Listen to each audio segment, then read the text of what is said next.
কোথায় ছিলেন আল্লাহ যখন আমার দরকার ছিল? আল্লাহ কোথায় ছিলেন যখন আমি সমস্যায় পড়েছিলাম? ওই অবস্থায় কেন তিনি আমাকে সাহায্য করলেন না?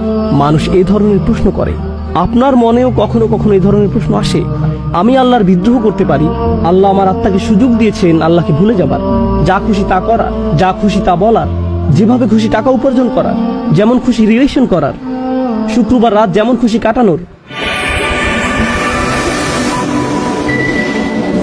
ইউরসিলু আলাইকুম হাফাজা, তিনি তোমাদের জন্য প্রতিরক্ষাকারী ফেরেশতা পাঠান সব সময় আপনাকে নিরাপত্তা দেওয়ার জন্য।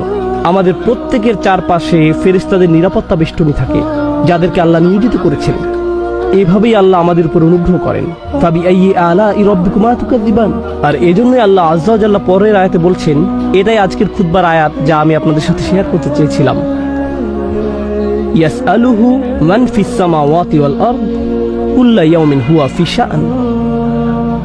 আকাশ এবং পৃথিবীর প্রত্যেকেই তার কাছে চাইছে। আকাশ এবং পৃথিবীর প্রত্যেকেই তার কাছে চাইছে। আসুন প্রথমে এই অংশটা বুঝি। আরবি ভাষায় সুআল বা চাওয়া দুই ধরনের। এটি আলোচনার আগে এই আয়াত নিয়ে যে কনফিউশন আছে তা বলে নেই। আল্লাহ বলেছেন প্রত্যেকেই তার কাছে চাইছে। ফেরেশতারা তার কাছে চায়, পশু পাখিরা তার কাছে চায়, আমরা তার কাছে চাই। কিন্তু কেউ এসে বলল, আমি একজন নাস্তিককে চিনি, সে আল্লাহর কাছে কিছু চায় না। আমার একজন বন্ধু আছে যে ধার্মিক নয়, কখনো আল্লাহর কাছে কিছু চায় না। আমার ফিলোসফি প্রফেসর কখনো আল্লাহর কাছে কিছুই চায় না। তাহলে কিভাবে সবাই তার কাছে চাইছে? এই জন্যই আপনাকে বুঝতে হবে আরবিতে চাওয়া শব্দটির দুটি অর্থ রয়েছে। একটি হলো সচেতনভাবে চাওয়া, অন্যটি হলো প্রয়োজন। অন্যটি প্রয়োজন। ওয়া আম্মাস সাইলা ফালা তানহার, যে চায় তাকে অবজ্ঞা করো না।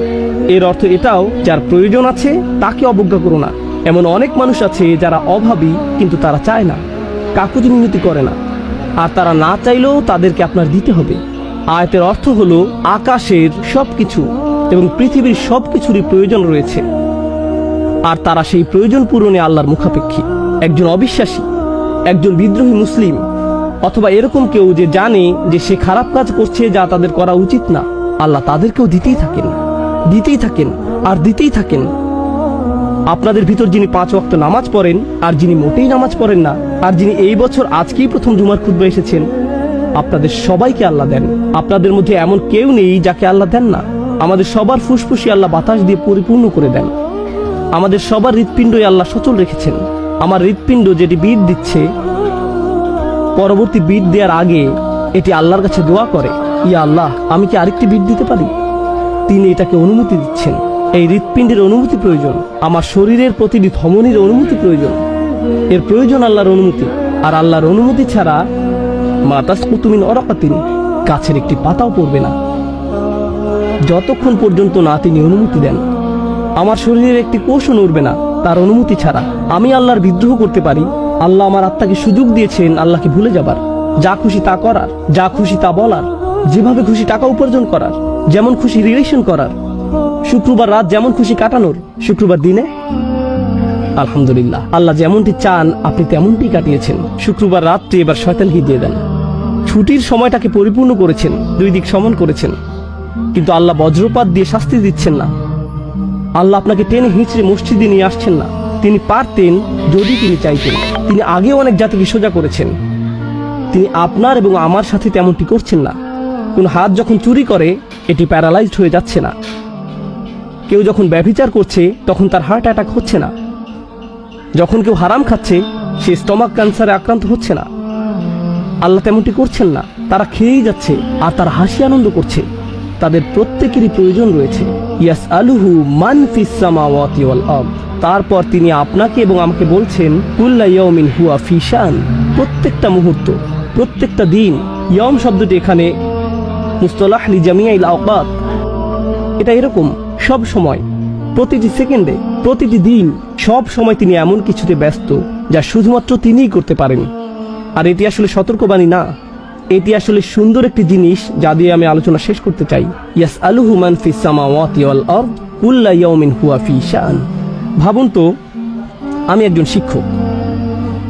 ধরুন আমি পড়াচ্ছি 50 জন ছাত্রকে। তাদের একজন আমাকে একটা প্রশ্ন করলো, তাদের একজনের এক্সট্রা হেল্প প্রয়োজন। একজন বলল তার একটা সমস্যা আছে, একজন বলল তার একটা কনফিউশন আছে, আমি একজনকে দিলাম 5 মিনিট, আরেকজনকে দিলাম 5 মিনিট, আরেকজনকে 5 মিনিট। আমি যদি তাদের সবাইকে 5 মিনিট করে দেই, যোগ করলে হয় 250 মিনিট। ততক্ষণ আমি শেষ। আমি পারবো না তাদের সকলকে এক্সট্রা সময় দিতে। যদি আমি দেইও, যদি আমি প্রত্যেককে 5 মিনিট করে দেই, তারা সবাই অভিযোগ করবে আমি মাত্র 5 মিনিট সময় পেয়েছি।